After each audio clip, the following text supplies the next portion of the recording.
am in the middle of a life change, getting a divorce, and a much needed ending. And your book, Boundaries, and I'm currently reading Necessary Endings, is very, very helpful. But I do have something that I'm working on getting rid of, which is people pleasing. And I feel like the thoughts and the opinions of others kind of gets in my way because it's a daily struggle to keep my decision and moving forward. And I was hoping you could help me. Yeah. How long were you married? What drove the divorce? How'd you make that decision? 3 years, separated for half of the year. It wasn't just serial cheating or serial adultery. That was like the cherry on top. Very controlling, spiritual abuse, physical, mental, emotional, everything Ouch. you can think of. Yeah. All right. So a lot of abuse and infidelity. And so you decided, you separated for a while. Apparently there was something in the separation you were trying, and then that didn't work. So now you're getting a divorce. And so how does the people pleasing enter into who's trying to talk you into what's happening?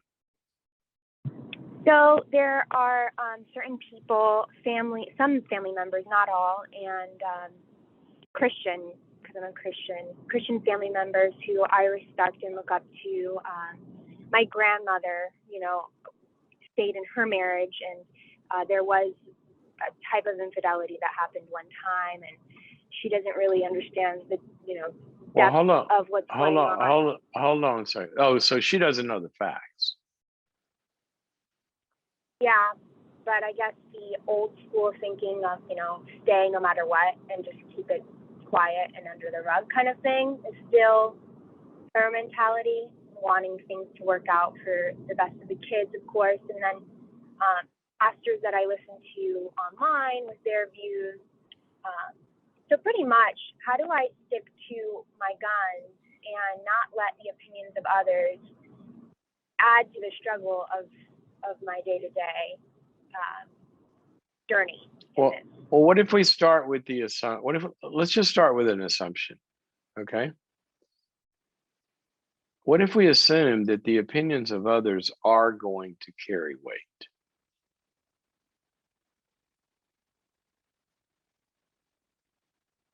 Are going to? Yes. What if we just say, they will? That's true. If that's true, other people are going to have some power. They're going to influence me. And we know everything. Right. I mean, everything we know about life, that's true. Then what is the huge implication of that? Mm-hmm. They're going to drive my life. They're going to run it for me. Well, no, I said influence, not drive it, not run it. But if that's true, and I promise you that's true, so then what do? You ponder on it. You take their advice and kind of think on it.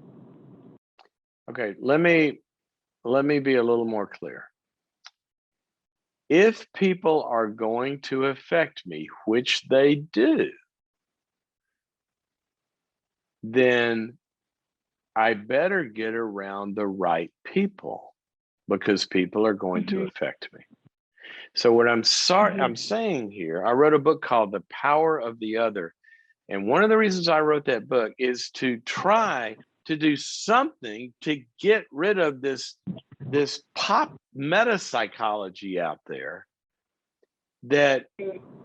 that's all about the individual. You can't love others until you love yourself. Tell that to a baby. People have power in our lives. We're designed that way. And all this stuff about kind of like, don't give them so much power and don't give them this, that, and the other. I understand. I don't want to give my grandmother power, right? But I'm going to give power to somebody. Or said another way, some people are going to have power in my life because I love them, I attach to them, I trust them, and all of that. So since people are going to have power, which is the design, by the way, then I better get around the right people. Right. And so my hunch is that there are people, and I'm getting a little animated about this. I hope you catch that, right? I'm on a rant here because I don't want the wrong people influencing you. Look, your grandmother, I don't know her life, but she had a guy that cheated on her once. She pulled it together. She redeemed it. That is a beautiful story. I hope that's everybody's story can get to a redemptive place. But you're talking about a very different set of facts. You said not one cheating, but serial cheating and abuse and all of this, which, by the way, some people actually have a redemptive ending to that story, but it requires somebody to come to repentance and to own their stuff, and somebody else with a big heart and a lot of patience and a plan where it all ends up happily ever after. That's not what you described to me. Right. Right? No, you're right. It sums up what you said earlier. Just your math, really. Who you have in your life is huge. Yeah. So get around some people that understand the facts. I mean, that he's not willing to change his behavior. There's toxicity, there's abuse, there's serial infidelity, and he's not willing to change, and you've tried everything. And so you had to draw this limit. And there are many people that would understand that and support you. And so I think the people pleasing is something that you can work on, but you can only work on that when you're around the right people. So get around some people that can walk through this with you, who share the values of that you should not be abused. I'm just taking it in. Do you have some people, places, therapists, support group, somewhere that you can go to get supported while all these other voices are in your head?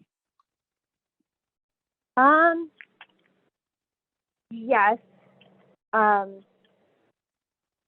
I should put more work and effort into getting the right people around me. I do have a counselor.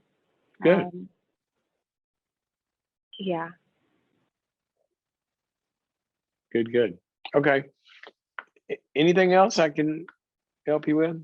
No, I think that was it. I really appreciate everything that you do, and I will continue to be listening to you. Thank you so much. Did I rant at you too much? You sound a little quiet.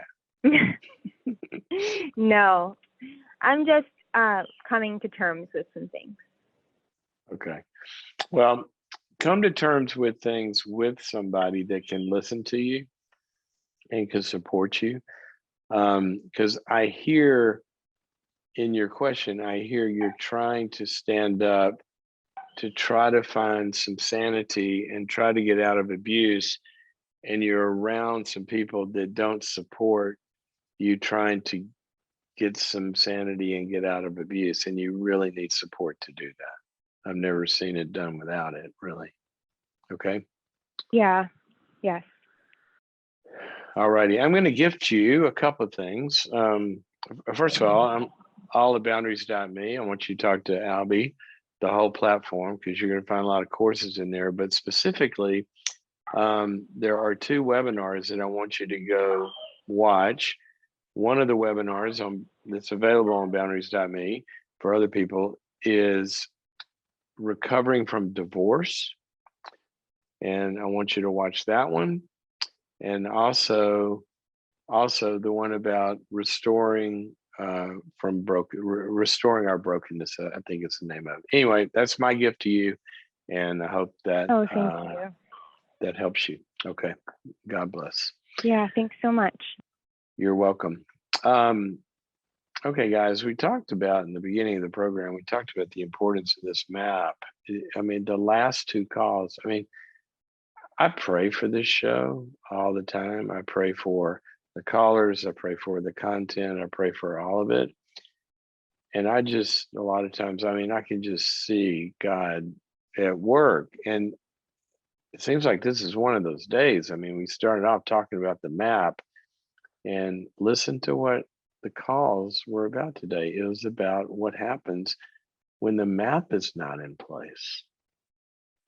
That's the way God designed it. You know, if you go through all the Old Testament stories, so many of them are about leaving the wrong group of people. Don't hang out with those people, God kept saying. Stay away from the whateverites and the Chaldeans or Mashabika and all the hard names. And hang out with a tribe that does what I'm telling you to do. You'll do better in life.